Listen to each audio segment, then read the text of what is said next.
Good afternoon again. So, welcome to the First United Methodist Church. Glad you could join us. I'm glad we were able to pull this off because this morning it was a little bit iffy, but every one of my members said, "Yeah, we're coming." So that's yay. We had a concert, and there's only 12 guys showed up. It makes it a different concert. So first, I'd like to thank the church. I'd like to thank especially Alta for some publicity. Lisa, are you here, Lisa? Somewhere? Lisa, help get this thing set up. Jay, help get chairs set up. Jay, are you here? Well, that's it. You guys, you're not getting your prizes, your awards then. Alta, back there. There's okay. All right, good. So listen, it's great to have an audience because a lot of times we can play in a rehearsal hall or some community bands play in a basement. You're playing for yourself. This is way better, guaranteed. So thank you very much. First piece we're going to play is actually not a Christmas piece. I know there's a couple pieces on your program that you're going to scratch your head and say, that's not really Christmas. It's not really even holiday. Well, maybe it is. But this first piece is actually a church hymn. It was originally done in like 1888.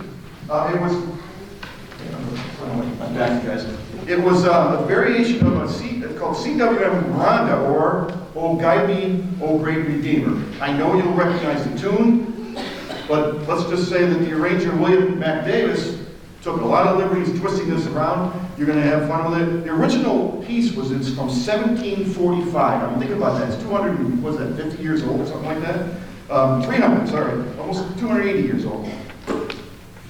I got to do the math. So, at any rate, the guy who arranged it, who took it from just an original hymn to an actual hymn that you have in your hymnal, was a railroad official by trade. He wasn't even he wasn't necessarily a musician or anything whatsoever. This piece is often sung at Welsh weddings, funerals, and rugby matches. Who knew? You guys ready to settle down? This piece here.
But this next piece is one of those that I spoke of before, not necessarily a Christmas piece. You wouldn't think Amazing Grace as a Christmas tune. It's actually a New Year's tune. This was written, the original words were written as a New Year's Day sermon and then transcribed into a hymn. So this is a holiday piece, Amazing Grace. This is going to be a change of pace from what you just heard, I promise.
Next piece again, you might not think that this is a Christmas song. I might agree with you, except the holidays are a time of gatherings and get together, big family dinners. You know, a lot of times it's at home at Grandma's house and Uncle Jim's or, you know, Aunt Sue's. Well, a lot of times you can also maybe have a big gathering out to eat at a restaurant. And it could be Christmas time. When I was a kid, Italian restaurants were always my favorite. We didn't go to eat very often, but when we did, Italian was my favorites. And about a year and a half ago, I was sitting in a restaurant, and you know, it occurred to me that the best music was always heard in Italian restaurants. You know, you had all the oldies. It was just wonderful. It added to the atmosphere. So we put together a collection here of songs that you would hear at an Italian restaurant. And so I want you to close your eyes. I want you to imagine the clinking of silverware and glasses. It's an Italian restaurant, so imagine the yelling and screaming in the back. Sorry. And I'm going to give you guys a pure, a feast for your ears. 7-course feast for your ears today. Sounds of an Italian restaurant.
So now we're going to change the channel. This next piece is actually originally from about the 8th or 9th century. It was written, I think the Gregorian monks in France wrote the original piece for a part of this, and it's been sung in just about every church hundreds and hundreds of times. I'm sure you have heard it. It was modernized by, and credit for this, from Latin in the 19th century by John M. Neal. Now this piece, again, you've heard O Come, O Come Emmanuel. You probably can all sing.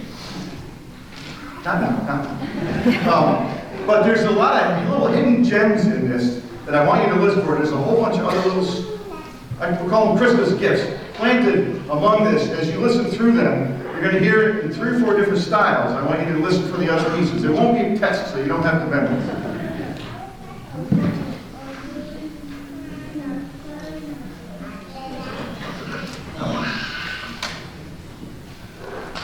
All this talking now, I need a drink.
The next piece we're going to play for you is it's called Dance of the Tumblers. Now, again, it's not technically a Christmas tune, but it was written, it's called from the Snowflake Queen, sorry, the Snow Maiden, sorry, that's by Rimsky-Korsakov, from an opera called The Snow Maiden, and it was written to show the opposing forces of nature.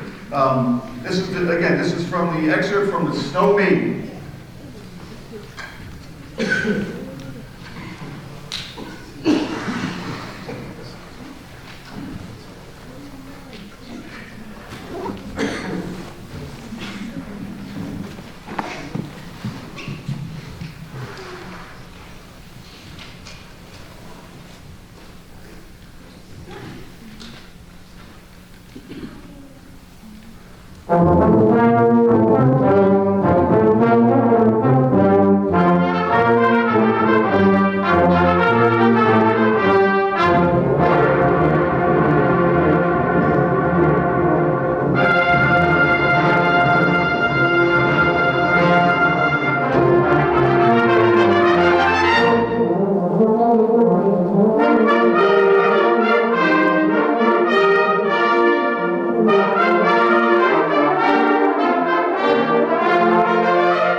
Ideally, I'd like to give these guys a couple minutes to ice down their knuckles, but we don't have that much time. So the next piece, they got a minute because I'll probably talk. The next piece is an iconic Christmas concert tune that you almost not allowed to have a Christmas concert unless you put Sleigh Ride in it. This is, of course, written by Leroy Anderson. Most of us probably know. He is a Connecticut native, but this was not originally written as a Christmas tune or a holiday tune. He wrote this in the month of July. It was hot, and he wanted to think of something that would keep him cooler on the hot months of July. He wrote the second half and thought he was done, and then he decided afterwards, you know what, this doesn't have enough oomph. So then he turned around and wrote the first half, and put it at the beginning and wrote the introduction. This was originally done and recorded for the Boston Pops, as Theo Anderson was very good friends with Arthur Fiedler, who was at the time directing the Boston Pops. So the first recording of this was the Boston Pops. It was then, later on, I believe in the 50s, somebody added words to it, and it was released again, I think the Ronettes maybe, or somebody, I forget who. Mitchell Parrish added the words to it, but at any rate, it has since become an iconic piece. Now, as with any iconic sleigh ride, you can't have a sleigh ride without the sound of horse hooves. So I needed an audience volunteer to come up and do some horse hooves. Gentleman right here, in the, what's that, beige sweater? Not very holiday color, but come on up anyway.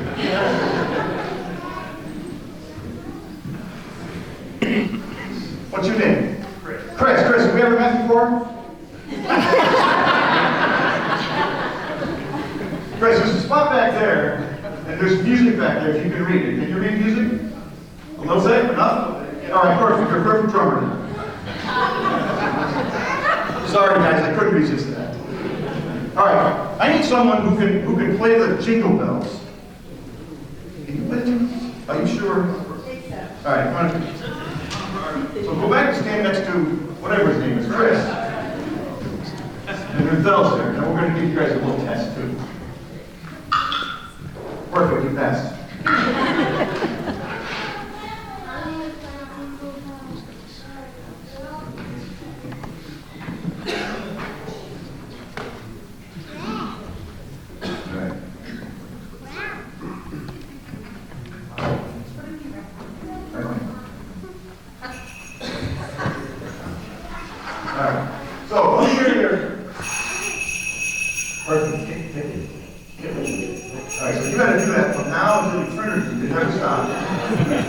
Unless the music says stop.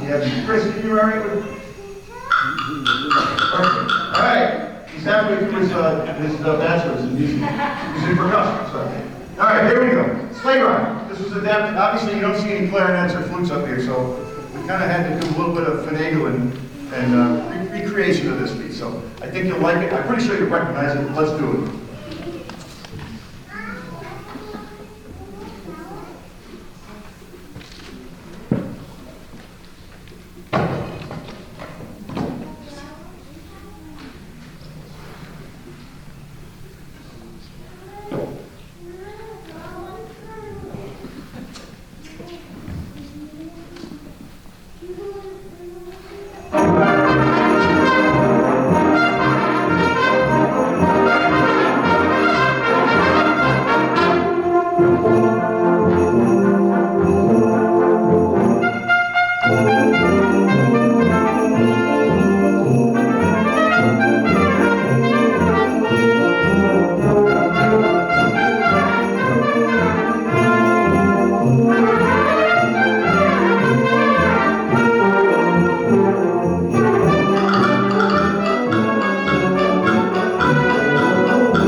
is my daughter's fiance. We talked ahead of time, don't we? He's a good musician. I know he knew he could do it. And Amy is my sister-in-law, who actually played trumpet with this band last year at this concert. So I had complete confidence that I knew we were doing it. He didn't think I just going to go right up in the audience.